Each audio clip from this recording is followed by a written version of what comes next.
I've never been to Indiana before. It's my first time here. Thank you. And I've never had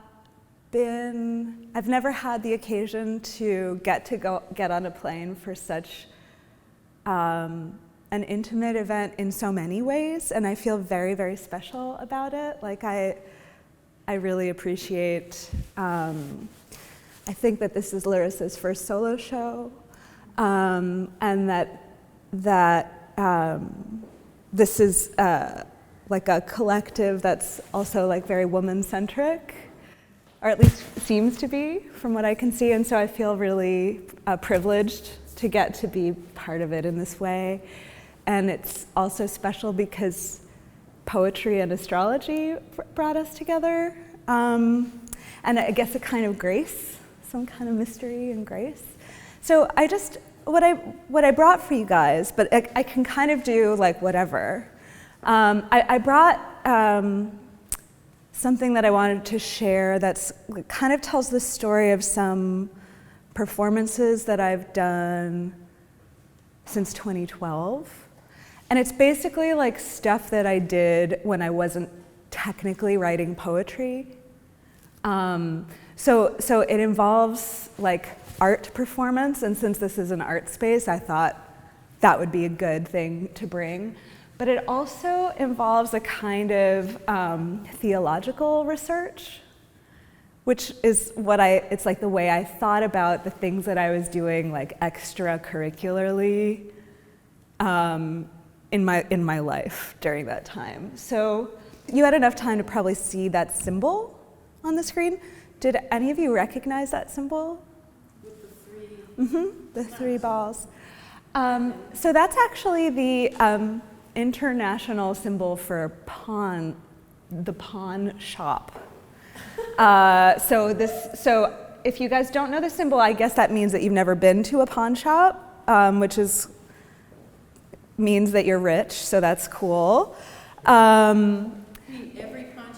Every pawn shop in the world has this symbol, and it actually comes from Renaissance Italy. So pawn shops started out in Italy, and you'll see. So the three balls on a string, you'll see that everywhere. It is the symbol for pawning, for the verb to pawn. So it's more for the verb than for the noun, as in like a chess piece.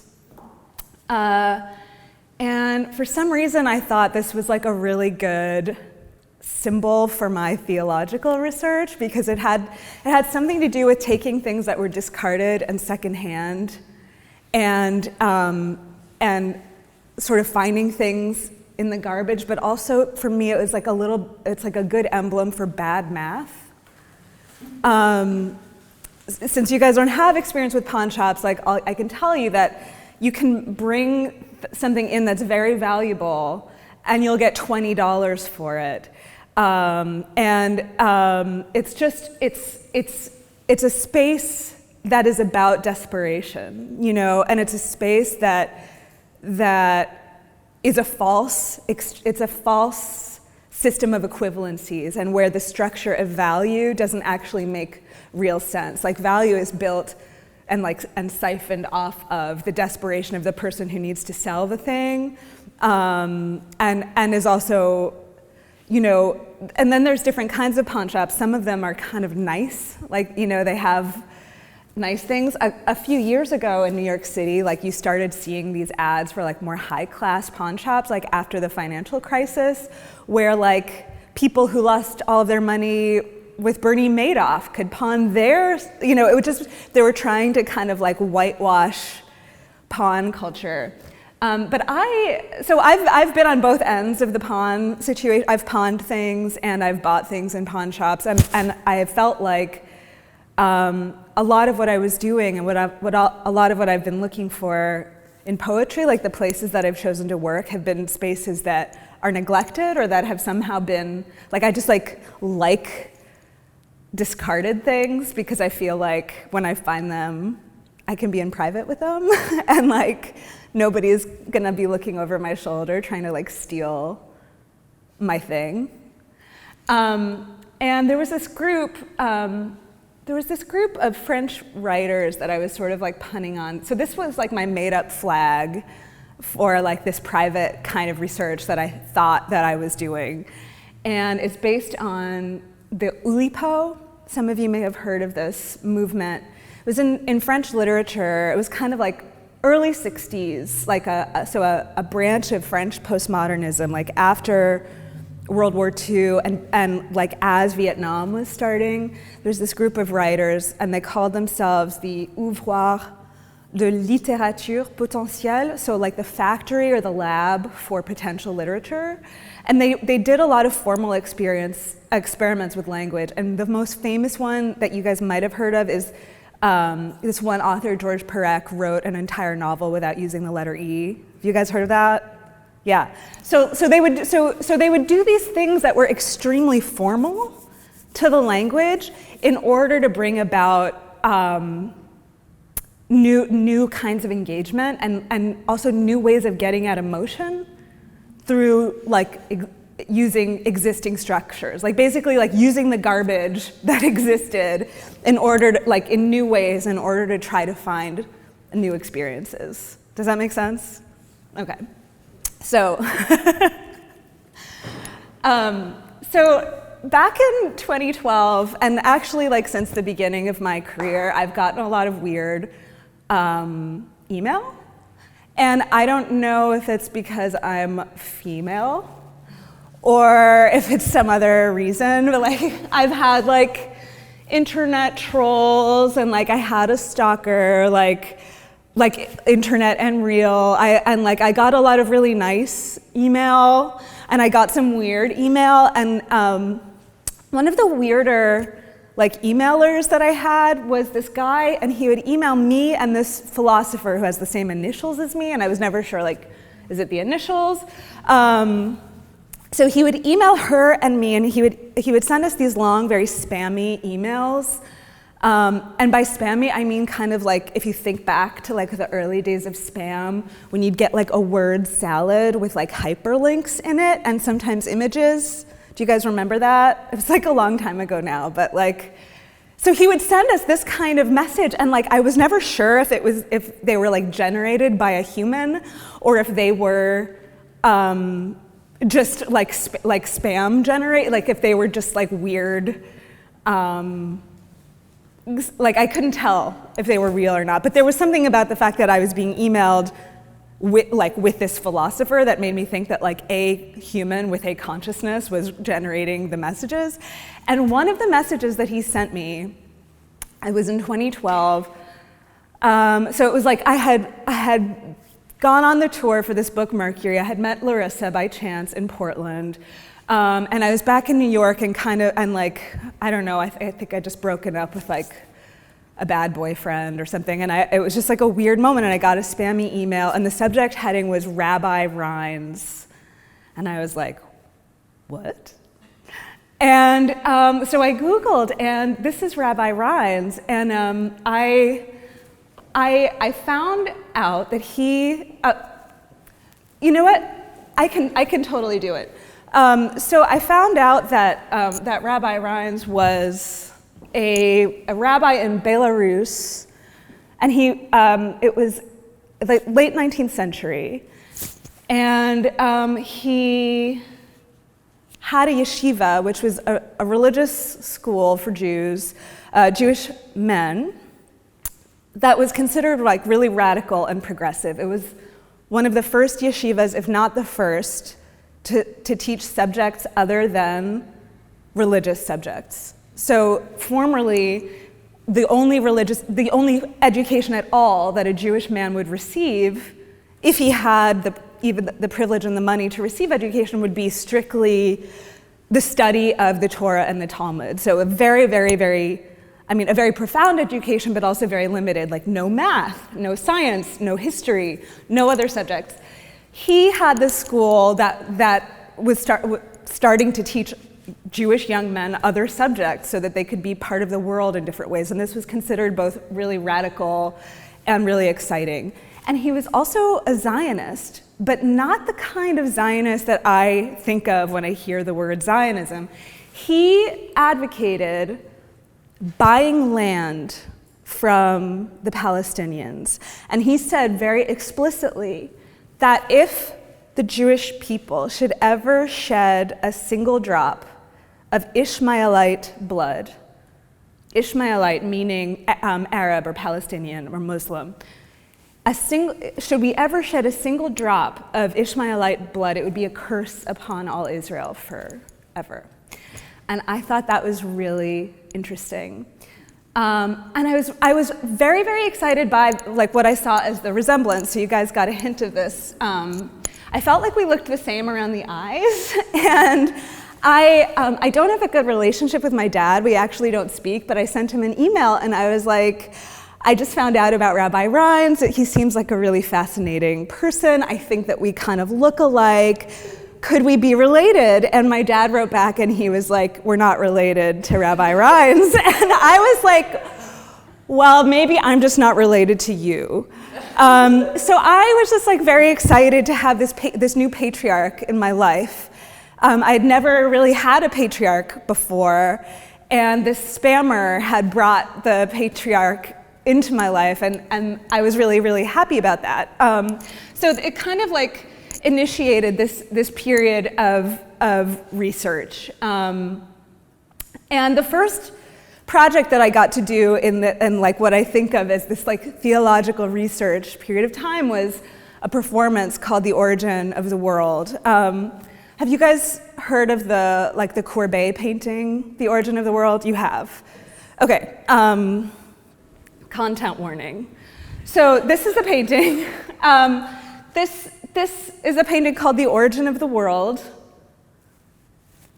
Ha. Right, and it's by the French painter Gustave Courbet, and I guess it's pornographic.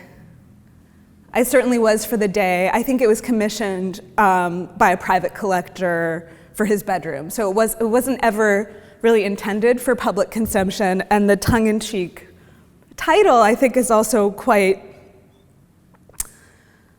reverent, you know. And so I was thinking a lot about origins, and I've always been into this this collection of texts that was found in Egypt in 1945 called the Nag Hammadi Library. Have you guys ever heard of this? I feel like only people who are into metal music know about this. I don't know why. Like everywhere I go, I'm like, it's like only metalheads who like this, and I'm like not that much of a metalhead, or maybe I secretly am, but I don't know it. The Nag Hammadi Library is basically, it was a jar full of papyrus that was buried in the 4th century, sometime in the 4th century, in what is now Nag Hammadi, Egypt. It was found toward the end of World War II, and in that jar is a collection of texts. It's like a very interesting, like motley group of texts. There's like bad translations of Plato in it. There's weird magical texts from Egyptian culture. There are didactic texts that describe how the world began, one of which is called On the Origin of the World. And there are also lost gospels. So some of you might have heard of the Gospel of Thomas, found in this jar. The Gospel of Mary Magdalene, also found in this jar. So all of these alternative, non-canonical, I'll get right to you, works from the biblical era that did not make it into the canonical Bible were also found in this jar. Yes? Coptic. Coptic, Greek. I think there might be some things in Aramaic, but I feel like Coptic was the biggest language. And again, I'm not a scholar of it, but the main scholars of this collection of texts were, I think, at the university, at Claremont College in California. And I think that's where the texts are still housed. Carl Jung studied them. His students bought a couple of the manuscripts and tried to give them to him before Egypt was like, you need to give those back. But it's interesting that he was kind of in on the ground floor with this whole discovery. What's really interesting about this jar is basically everything in it is everything that Western culture repressed for the last 2,000 years. It's literally all in this jar. There's this amazing poem called The Thunder Perfect Mind that might be my favorite poem in the world, and it sounds like the author of the poem is a female deity. It really does. Just literally think of everything that Western culture has disallowed and think of everything that it has propagated. All of that was in this jar. So I'm very excited about these texts. And I decided so this gallerist in London invited me to do a performance at a show. I should have warned you about nudity. There's nudity. And a spider, that's a spider. I was invited to do a performance at a show of early drawings by Tom of Finland. You guys know who Tom of Finland is? Those of you who are nodding, will you He did their homoerotic realist images. So, and a lot of them have to do with S&M. Yes, yeah. So he's an innovative gay artist making a kind of soft core erotic art. And it was very exuberant, you've definitely seen his images. They're very, very kitsch pop culture, grinning muscular men with handlebar mustaches and lots of muscles, wearing very tight jeans, doing things to each other happily and having things done to themselves. And they're very joyful. They're so even though there's an S&M quality about these images, both the dominant one and the submissive one, they're both really joyfully partaking in whatever it is. So it's very exuberant. It's very 70s. The village people, they look like Tom of Finland characters. So this was a show of his early drawings in this fine gallery in London. And I was very surprised that I'd been invited to perform in this exhibition because I thought, the gallerist is gay, the content in the gallery show is gay, most art collectors with money are gay men, why would you want a female in your space? It just didn't seem like money to me. So I was I'm gonna push this as far as I can, and I will impregnate the impregnable. One thing that does not exist in Tom of Finland's world is a female. You'll never ever see evidence that a female ever existed. And I just moved into this apartment, a new apartment, freshly renovated, beautiful, pristine. There was hardly anything in the place. And I remember the day that I first saw a bug in my new apartment, and I was just freaked out. And I was thinking a lot about why bugs are so scary to me. And I've always had arachnophobia, and I was I want to confront my anxiety about my origins and about human origins. And I want to confront my fear of what I call the ugly, even though I don't know why I even think bugs are ugly. And I don't even care, and why do I even care about them being ugly? Whatever, I don't know what's ugly, but I just wanted to somehow get into that space. And so I decided I would make a recording of this Gnostic text called On the Origin of the World, which describes how the demiurge created our world and how he was created by the female principle who accidentally emanated him and then hid him behind a cloud. Have you guys ever heard of this? No. Okay, it's really interesting because it sounds a lot like the story that you read in Genesis, but way tweaked. It's so basically in the origin of the world, do you want me to tell you? Okay.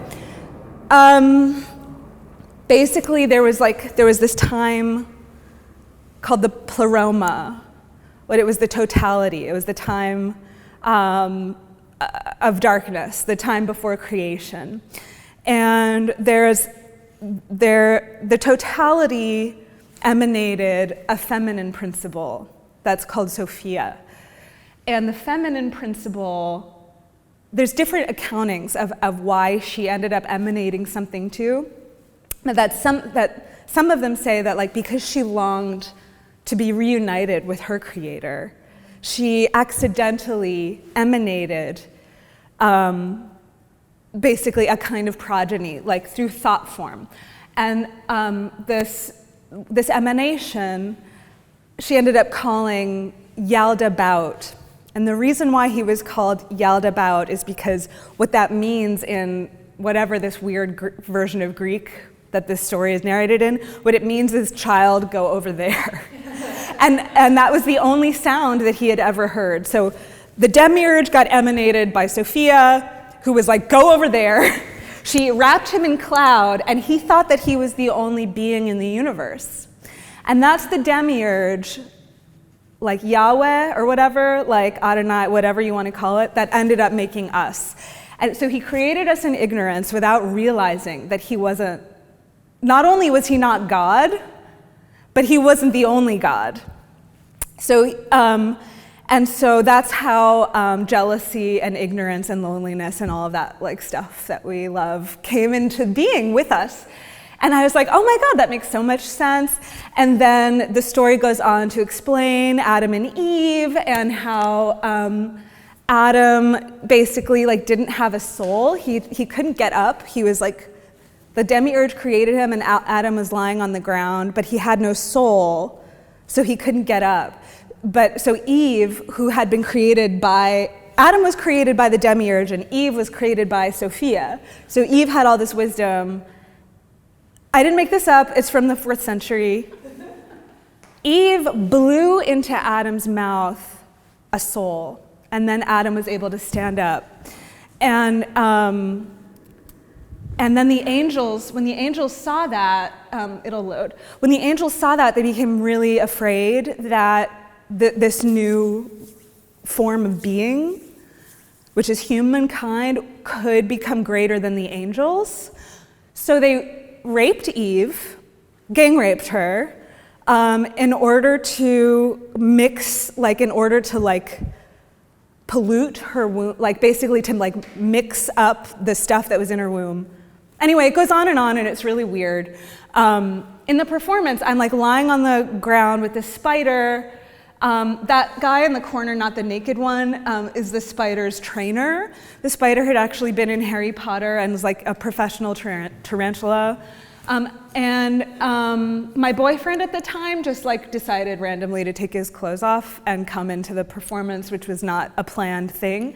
But because it was happening in England, there was a sort of like a John and Yoko, like it was a very innocent, it really had a sort of like bed in for peace type of vibe. You guys are like not, do you remember that? Okay. Like it was not a salacious situation. It was, all of this was happening in very slow motion. One of the things that I'd been taught by the trainer of the tarantula was if she's not moving, she's happy. So the whole key to this confrontation and to overcoming the fear and anxiety and the disgust was actually to move slowly. So it was a confrontation, but it was extremely slow. Like I had to move really, really slowly. And by moving slowly, my own terror evaporated. And a really interesting thing about a tarantula is if you've ever been gripped by a cat, you know how they like dig their claws into you in this kind of massagey, loving way? Spiders do that. They do. Yeah, like she's got little, but it started to actually feel like I was like, this is cool. I actually am kind of enjoying this. So I was confronting my fear. The next project that I did was like way masculine.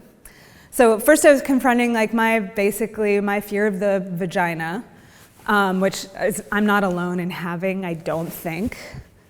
The next thing I wanted to think about was, I guess, public sexuality, state-controlled sexuality, the unspoken ideas about masculinity, and like our inheritance from Greece and Rome insofar as the ways that we think about what makes a man, what constitutes uprightness, what the spoken and unspoken virtues of masculinity are and are supposed to be. So what this is a herm. Have you guys ever seen herms? So those of you who are familiar with herms, will you say a few words about herms? Yeah, so Hermes was supposed to be kind of like the guide of the gods, and so herms would be placed around, like, as you walk down the street or something, and they were supposed to be like location markers. Yes. And they all have these giant palaces, and I think in certain ones can also help guide in the direction you're supposed to be going. Yes, thank you. That was brilliant. It would be funny if, like, the dick pointed left or whatever. It's like McDonald's this way. No, it always points to heaven in a herm. Hermes was the god of communication, speech, language, thought, but also all travel. So the god of roads. And also the god of thieves, interestingly. So people who do their work in the street, highwaymen, if you will. And indeed, that's exactly what these markers were. And it sort of reduces a man to his essential parts, you know. And for me, thinking about herms was also like a way of thinking about the idea of sculpture as a joke. Like, if you think about abstraction and modernism, like, this is sort of abstract, and yet it's figurative enough that, like, you know what's going on. I mean, he doesn't have arms or legs, but you know it's a he. You know what I mean? It's a pillar with a head and a genital is what it is. And I thought that this was like a humorous cipher for sculpture itself. And so I did this collaboration with a sculptor friend of mine named Oscar Tuazon, whose work is all very butch. It's all very, like, he uses, like, you know, tree trunks and like big cement pillars, and he likes to kind of break architecture, and he likes to use a lot of construction work types of techniques to make his projects, and it's masculine to an almost hilarious degree. So I thought this would be a perfect combination. We would make herms together, and I would cause his work to weep, to melt, to burn. This is like what you see falling down here is candle wax. The candles aren't lit in this image, but it's kind of a redhead when it has the flames lit, and the genital is made of a used coffee cup. Here's an installation view. This right here, this genital is made of soap and water poured down from the bucket. Sometimes Oscar would jack it off as necessary. So the soap left soap scum, and I really love like residues and the ways that, like, the nice thing about the materials in this, which are poured concrete and reclaimed wood, wax, soap, flame, water, and also poetry, is that they're all things that show traces of whatever's been touching them, and they all also require a lot of care. And I liked the idea of these pillars, which are like the idea of a pillar of society, or like a herm. It's like that it somehow doesn't need anything. That it's just this uprightness that is an absolute virility and a constant smile in the culture. You know, that's this idea of the upright man or something. But these all required a lot of tending and care on the part of the gallery staff, just to keep them tended to keep the flames lit, to keep the water like cycling from the top bucket to the bottom bucket. This right here, which it's a little bit hard to see, but that's like a row of candles, so that it eventually burned down all the way down. And music was actually playing in the gallery too. Anyway, the next project that I did was another collaboration with somebody I think of as like a very butch artist. But this was more through siblinghood. Have you guys ever seen this card? Yeah. So it's a tarot card from the Tarot de Marseille, and there's a lot of different ways to read it. In some sense, it's the Gemini from astrology, and I forget whose parent. Well, basically, like in Greek myth, the Gemini, one of them has a mortal father and one of them has an immortal father. And you can see here this pair of siblings. One is a little bit of a mutant and one isn't. So this one has a tail. One is happier. The other one is more troubled. One is on dry ground. The other one is not. But there's this wonderful fraternal love. So it's a different kind of equality, I suppose. It's a totally asymmetrical collaboration that somehow is balanced and loving. And it's both melancholy and joyful. And I love that the sun isn't smiling. I met this amazing actor in New York City named Jim Fletcher, and I found out that he has the same birthday as me. And so we decided to embark on some like really physically demanding performances that would also deconstruct gender in some ways. This was from our first project together. It was called Lorna. And my idea for this project was that we would just basically make a little playlet where the language would come out of movement rather than I would write the play and then add movement to it. Does that make sense? Because I'd already had that experience working in theater. And Lorna was basically a fake no play. You know what a no play is? Will you? It's a Japanese theater, and it uses a lot of masks, so the characters will have Yeah. So the characters will have one mask, and so they will have that motion throughout the play. And there's these really gorgeous, elaborate costumes, and usually it's like set in a really intimate setting. Yeah, and thank you, that was brilliant. And another thing that's really interesting about no theater is the thing that happens is often really simple. It'll be like a traveler stops at a roadside shrine and talks to the caretaker in the mountains, and like that's the whole play. But it takes like 6 hours, and it's like, so we created, so the language is there's not that much talking, but everything that's happening and all of the intricacies of the moment and of the feeling are brought out in these really interesting and kind of extreme ways.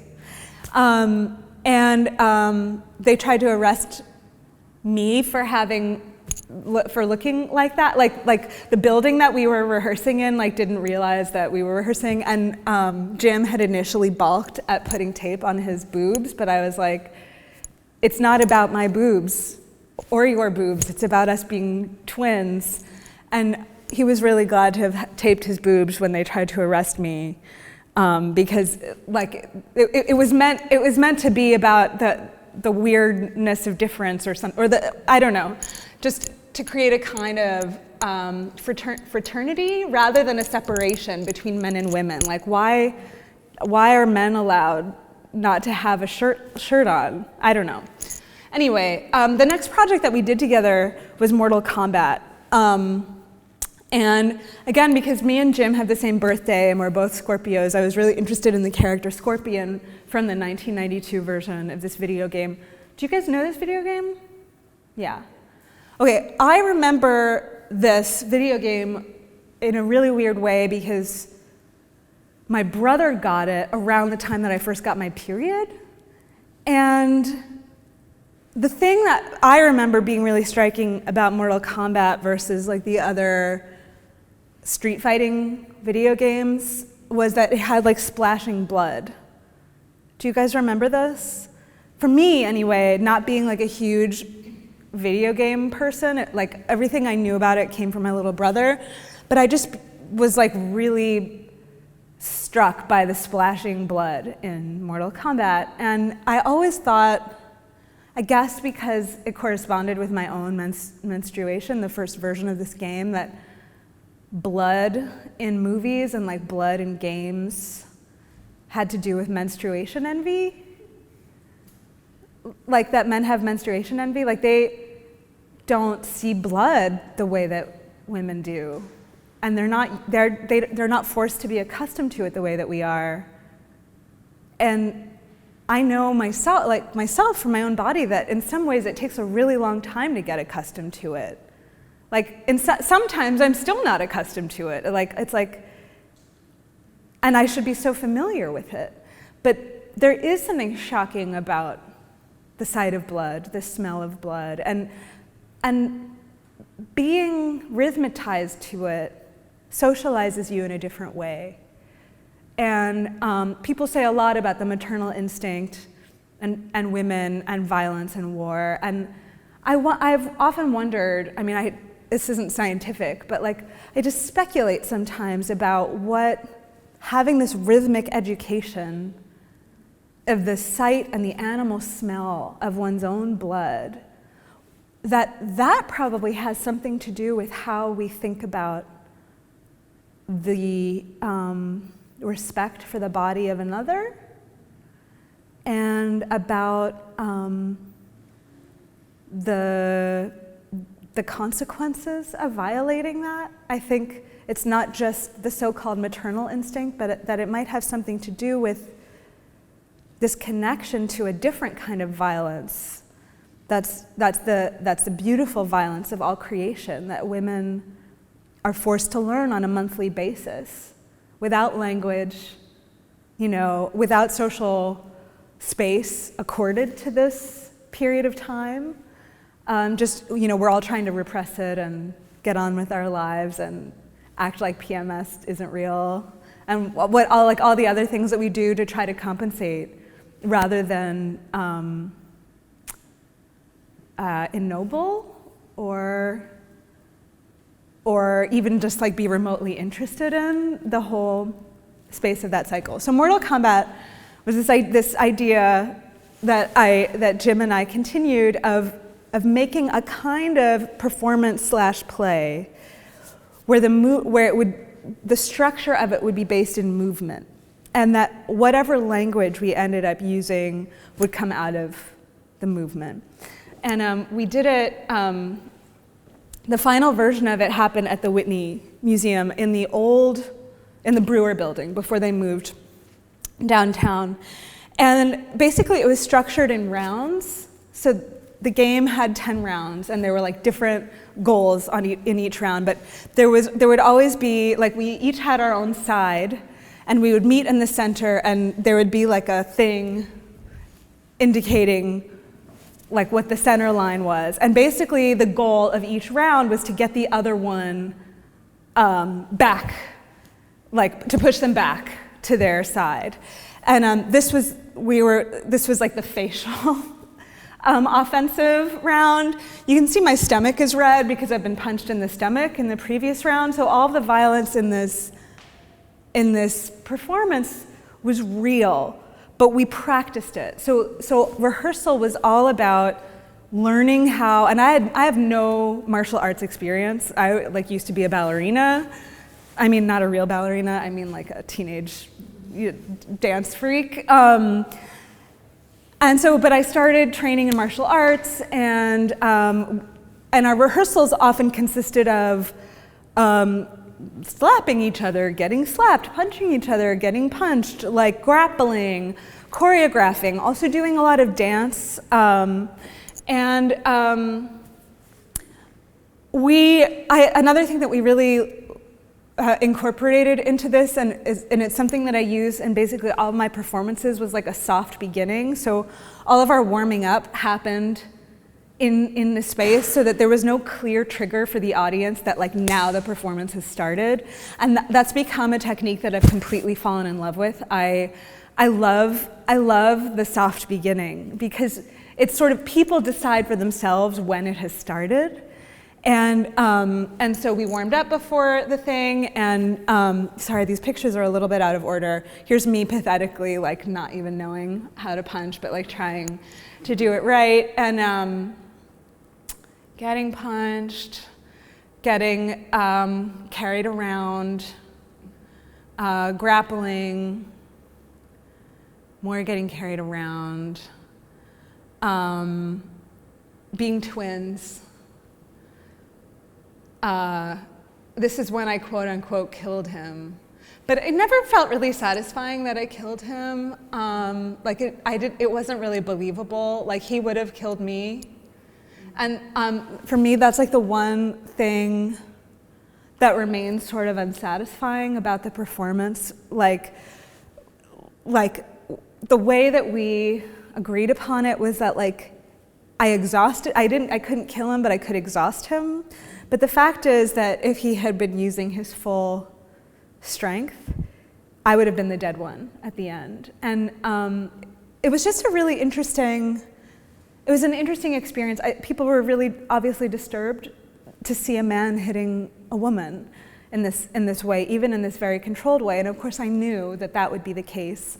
The thing that was really inspiring to me was Who's Afraid of Virginia Woolf, this Edward Albee play, where in the movie Elizabeth Taylor and Richard Burton are just like basically killing each other emotionally. And I've always thought that the fight scene was a really amazing thing theatrically, especially the heterosexual fight scene. And so I wanted to take that into this physical realm. And I also wanted to deal with the idea of a fair fight. Just the idea of a fair fight when there's no such thing as equality. Like, of course, in boxing and in wrestling, it's based on weight, and also still on gender, although I imagine that's going to change a lot more. But just to take an obvious imbalance that was harmonized by the fact that we both are born on October 24th. I'm like, what's my birthday? Not in the same year. Just to sort of pitch the ground from that.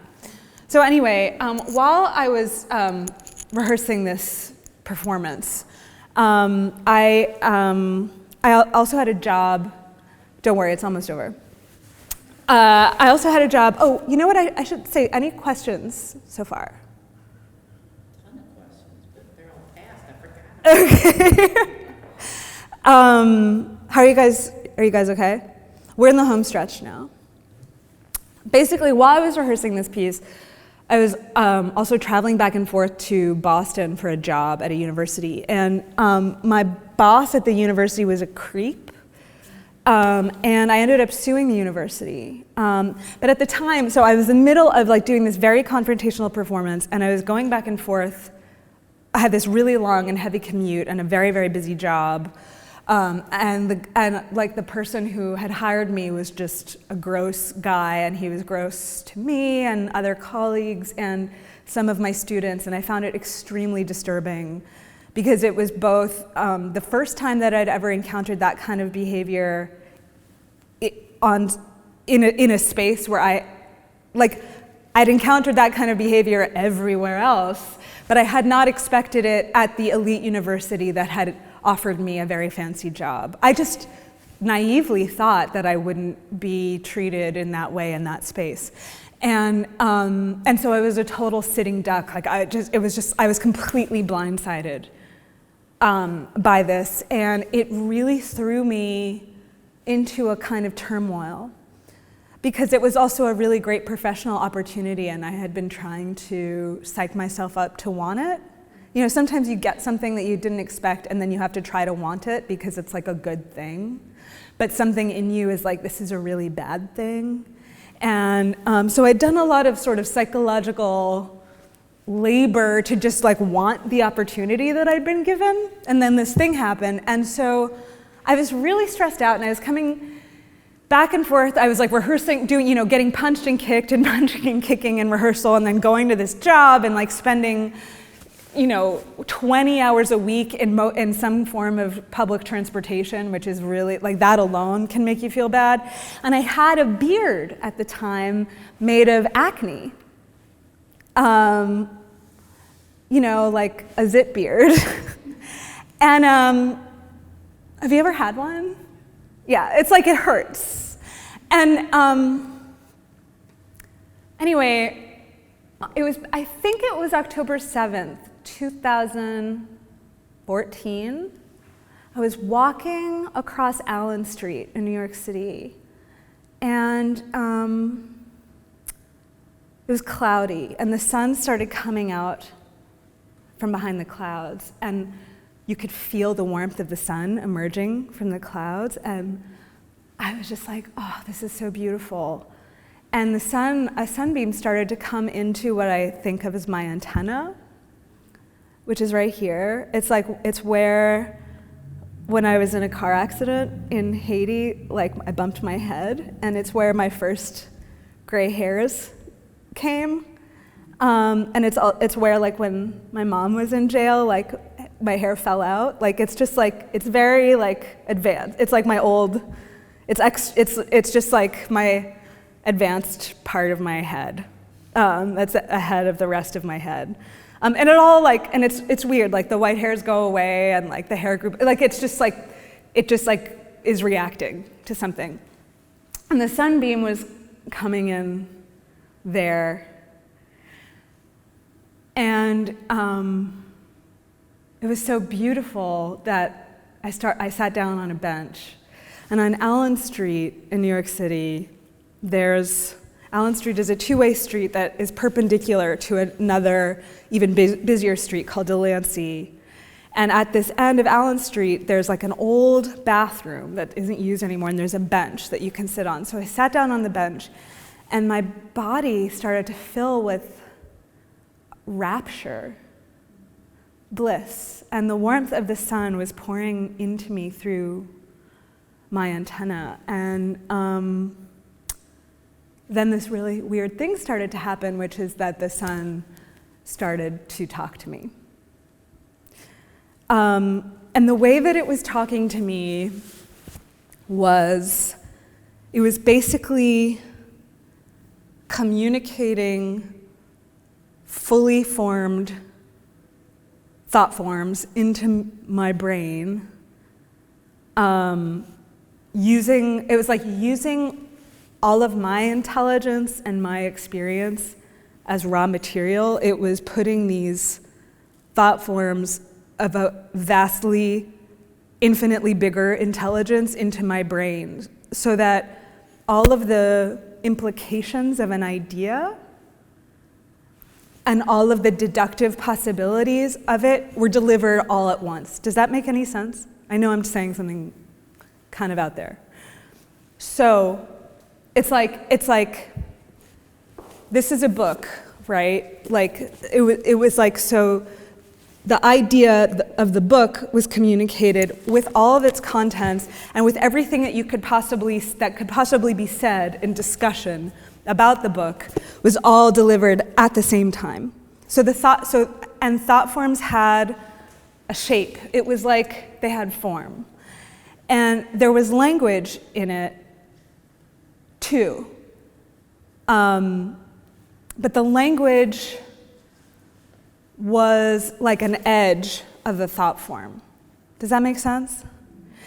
And the language was coming to me, like, I felt it was being spoken masculinely, but it didn't have a voice. It wasn't audible. It wasn't a sound. So it wasn't clairaudience in the sense of, like, hearing a voice like in the Bible, where it says, like, Abraham, or Moses talks to the burning bush. And, like, obviously, that's Charlton Heston in the Ten Commandments.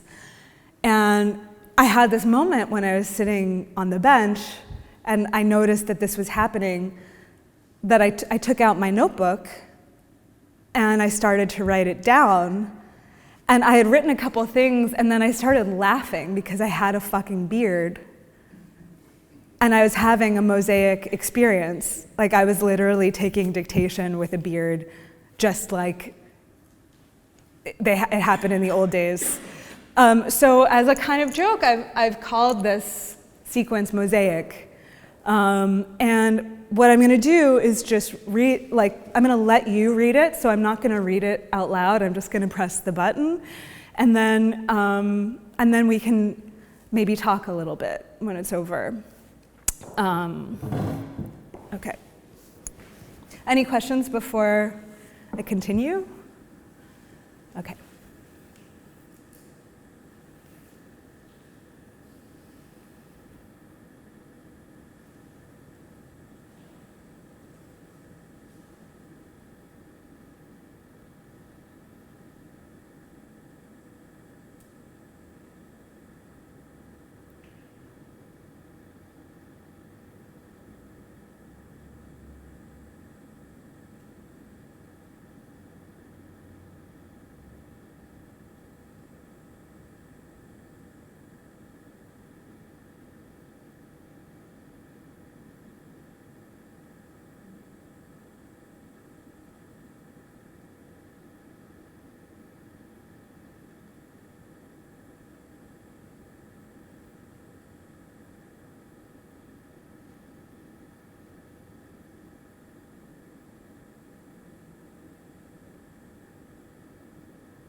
That's it.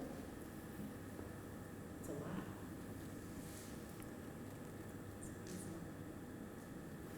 Thanks, guys.